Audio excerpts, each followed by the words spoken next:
In this video, we are going to see how we can delete the all saved passwords in Brave browser.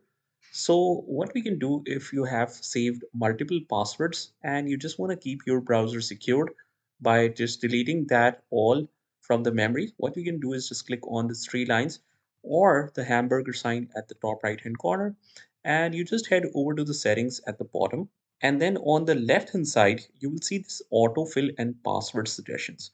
Just go in this option and you will see password manager here. Just click on this and you can add multiple passwords or manage multiple passwords here. But if you just want to delete this, on the left hand side you can see the settings icon, and then all the way down to the bottom you see delete all passwords manager data. So it deletes the passwords, passkeys, and other data will be permanently deleted as soon as you click on this. So if you're sure about that, just click on delete and it will show you the count of passwords and passkeys it will delete.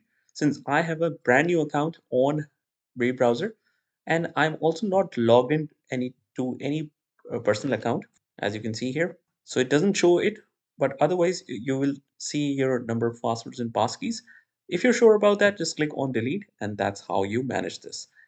Once you do it, it will ask you for the confirmation by asking you the Windows PIN. Let me just quickly mention this. Click OK. And we are good to go. You can see the data deleted message here. I hope you found this video helpful. And if you did, hit the like button and subscribe to our channel. And I will see you in the next one.